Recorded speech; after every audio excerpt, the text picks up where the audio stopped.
As Hashem, we are learning over here why the Rambam, when the Rambam brings proof for the coming of Mashiach, he brings three proofs. The first proof is from Parshas Nitzavim. Over there it says, "Vashov Hashem Elokecha Shvus Hashem will return all the Eden to Eretz Yisrael." So that's the first proof. I have a question. When are we going to get up to the Simanim of Mashiach? Like all these halachos of Mashiach. We're going in order. I want to know like when's the prophecies, when we know like what's going to happen. Yeah. Well, we'll get to that later on. Bezras Hashem. Okay, so that's the first proof. The second proof is from Parshas Bilam, which in Parshas Bilam, the Rambam says Bilam says a prophecy about two Mashiachs. Then the Rambam brings in a separate halacha, a third proof from the cities of refuge. It says when Eretz Yisrael is going to get bigger, you're going to need to add three more cities of refuge. And this never happened, and Hashem did not give us this commandment, this mitzvah for nothing. Now this third proof from the cities of refuge, the Rambam separates it from the first two proofs. He does not bring it in the first halacha. The Rambam in one halacha brings the first two proofs from V'shav Hashem Elokecha Shvuscha from Parshas Nitzavim, and the second one from Parshas Bilam. In a separate halacha, the Rambam brings a proof from Ari Miklat. Okay. The question is, why can't he just bring all three in the same halacha? So we're basically explaining over here that the third proof from the cities of refuge, the Rambam is coming to revolutionize something very, very big. That this third proof of Ari Miklat is very, very different than the first two proofs. Why is it very, very different than the first two proofs? Because the whole idea of Geula, the redemption, is not a mitzvah in Torah. There's no mitzvah in the Torah to believe in the Geula. There's no from the 613 mitzvahs. There's no commandment that says you should believe in the coming of the redemption, or you should believe in Mashiach, or Mashiach is going to come. There's no such a mitzvah. It's inherent in human personality. It's a promise. Yeah. It's a promise. It's a prophecy, etc., etc. But there's no mitzvah. The Geula is not part of any mitzvah. You can open up the 613 mitzvahs seemingly, and you don't see. Now, what is the difference? Now, that the cities of refuge is a mitzvah of Torah. And the only way we will be able to fulfill this mitzvah completely is when Mashiach comes. Mashiach becomes a part of a mitzvah of Torah, a condition of a mitzvah of Torah. Right? Because we have 630 mitzvahs. The mitzvah of Tefillin, the mitzvah of Shabbos, this mitzvah, that mitzvah, a bunch of mitzvahs. So, in order to bring korbanos, you need a Beis Hamikdash. In order to, but not necessarily. But the idea of redemption is not the whole idea of Geula, of Mashiach's arrival, is not a part of any other mitzvah of Torah. The only mitzvah that Mashiach is a part of is the mitzvah of Ari Miklat. It's a detail. The whole idea of redemption becomes a piece of a puzzle of one of the 613 mitzvahs. Geula is not only a prophecy, a promise, a nice promise. Rather, it is a detail and a part of a mitzvah of Torah. Understand? Till then, it's just like tefillin, or the 7 days of the week is part of a mitzvah of Torah. You need the 7 days at tonight. It's something with this you can do a mitzvah of Torah. So there needs to be 7 days of the week in order to keep Shabbos. Right. Or if the Torah says if you have an arm, you should put on tefillin. Right. So there has to be an arm for you to put on tefillin on. So also, in order to do a mitzvah of Torah, you need the Geula to come. Right over here, with this mitzvah of Ari Miklat gets born, this creates the Geula to be a part of a mitzvah of Torah. Till here, the Geula is not a part of any. It's not a part of a mitzvah of Torah. It's a time. Precede Mashiach. So this makes Mashiach become part of a mitzvah. Now, what's so great about this of the Geula becoming part of a mitzvah of Torah? Okay. So this is what we're going to be learning today. This is where we left off. The Yeser Bir, to explain a little more, what's so special about this that the Geula becomes part of a mitzvah of Torah? What is not enough? This that it's a promise, right. It's a prophecy. Hashem said what's so. The Rebbe explains בניגיע להבטחת הקדוש ברוך הוא על ידי נביא, ישנם מבחנים מסוימים ששייך שיוכל בהם שינוי. Regarding Hashem's promises through a prophet, there are different possibilities and different ways how these prophecies will change. That something's going to change in Hashem's promise. K'moi, divrei ha'puranus shanav yemer, she'efshar she'yibatlu. For example, if a Navi says a prophecy about something negative, a negative promise, negative prophecy, it's possible that this negative prophecy and promise will not take place. Why? Like the Rambam explains, Hashem doesn't get angry so fast. Hashem holds his anger. Hashem has a lot of kindness, a lot of mercy. Or it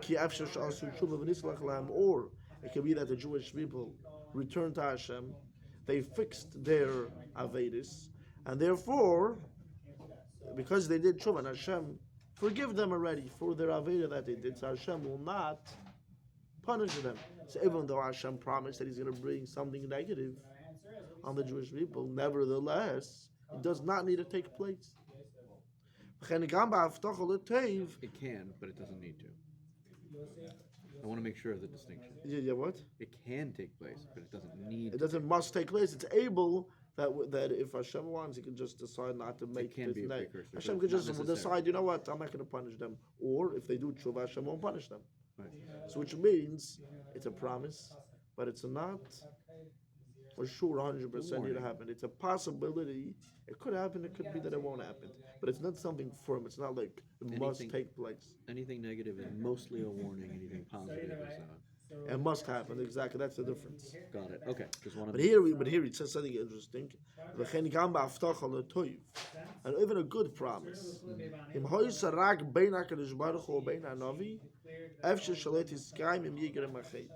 If the promise of Hashem was only between Hashem and the prophet, it was a direct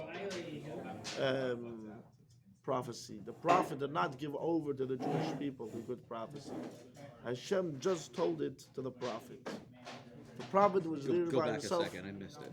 If the prophet's there in his room by himself, and God tells him a good Oh, prophecy, it's not for public. and he did not say it over to the public, even if it's a good prophecy, it can be that it won't take place. Because it has. If the Jewish people sin, if the prophet tells over the Jewish people the prophecy, and it's a good prophecy, even if they will sin, the prophecy has to take place, because he has already advertised it and told it to the Jewish people. But if he did not tell it to the Jewish people, even though God gave over to this prophecy that something good's going to happen, if the Jewish people sin, God can take it back.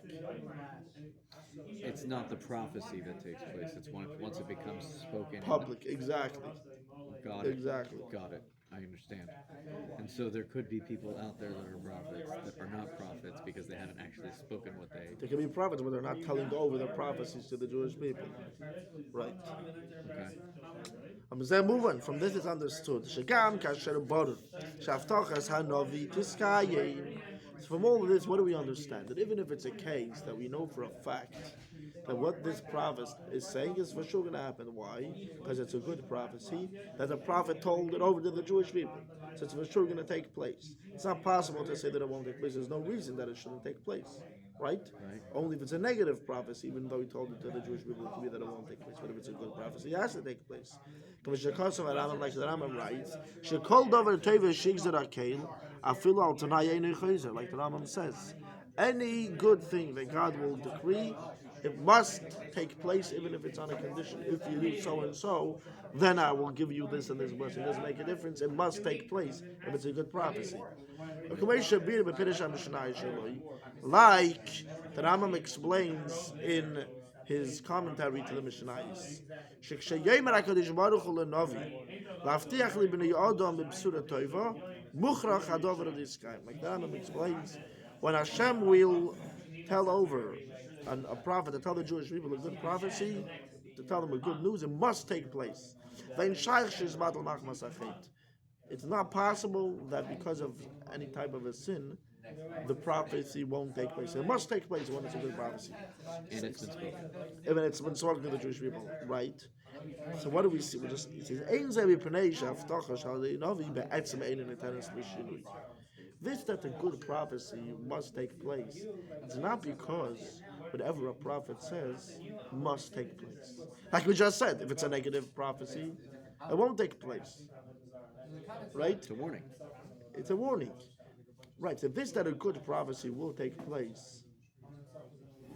Because he told the Jewish people, it's not because whatever a prophet says must take place. Because we see that a negative prophecy, not necessarily will it take place. It's not whatever comes out of this person's mouth sorry, must take place. No. So why does a good prophecy need to take place? It's only in order for us to know if he is an actual prophet, right? Because if he's going to say negative, what the Jewish people tell Hashem, okay, how do we know who's a real prophet? So Hashem, if he's going to say a negative prophet and it doesn't take place, so I don't know if that doesn't prove to me that he's not a Navi, because Hashem could forgive them, whatever. He's going to say good things, so what are you going to say? They didn't have it and also it won't happen? Right. So maybe I'm meant to know that he's a real prophet. Hashem made a sign that whatever, you made a deal, if it's a good prophecy, it must happen no matter what. And that's the way we can figure out if he's a real prophet or not. Like it says over here. You can't punish somebody, you can only give them blessings. Yeah. To some degree. The way I'm hearing it is, you can't prove with the negative. You can only prove with the positive. Right. So you can't. Right. But it's only. So why is a good prophecy need to take place? It's only in order to prove that he's a navi, but not that whatever a navi says must happen. Understand? Right. He says, "This that a good prophecy must take place is not because whatever a navi says is not possible for it to change." And like the Rebbe reads in the footnote over here, it says when Mashiach is going to come, the Rambam writes that all the Nevi'im are going to become bottled.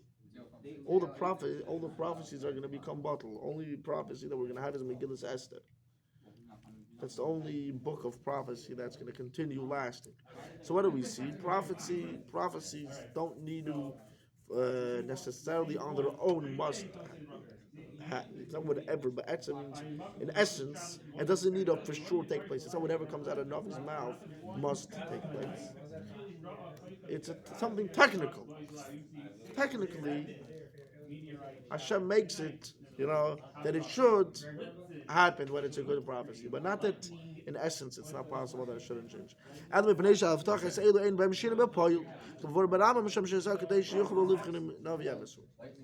So all of this is talking about what? Regarding prophecy.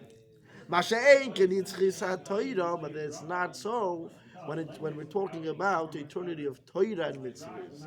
Torah and mitzvahs, the eternity of Torah and mitzvahs is different. Its eternity is not because it's not a technical eternity. It's not something else on the side. It's making the Torah and mitzvahs eternity. Rather, in essence, Torah and mitzvahs is forever. Why? Because Torah and mitzvahs is one with Hashem. Just like Hashem, in essence, has no change. It's not that technically Hashem has no change, but Hashem in essence has no change. Therefore, Hashem's desire and wisdom, which is one with Hashem Himself, it's a piece of Hashem Himself, also has in essence no change at all. Therefore, Torah and mitzvahs, Hashem's 613 mitzvahs, in essence have absolutely no change at all. It's impossible for it to change. Understand? This that the Torah stands forever and ever and ever. This is because Torah is above the whole realm of change. It's in a realm that there's no possibility even for change. It's in a realm of eternity. It's not possible for Torah and mitzvahs to change. Why? Just like I, Hashem, have not changed, like it says in the Pasuk in Malachi. I'm Hashem and I don't change. There's no change in Hashem. Just like in Hashem Himself. It's not possible, God forbid, to say that there's some type of a change in Hashem Himself. Kein gam betiras shel HaKadosh Baruch Hu. She chokhmas yitzayna shel HaKadosh Baruch Hu, shen shaykh b'gadir shel so too.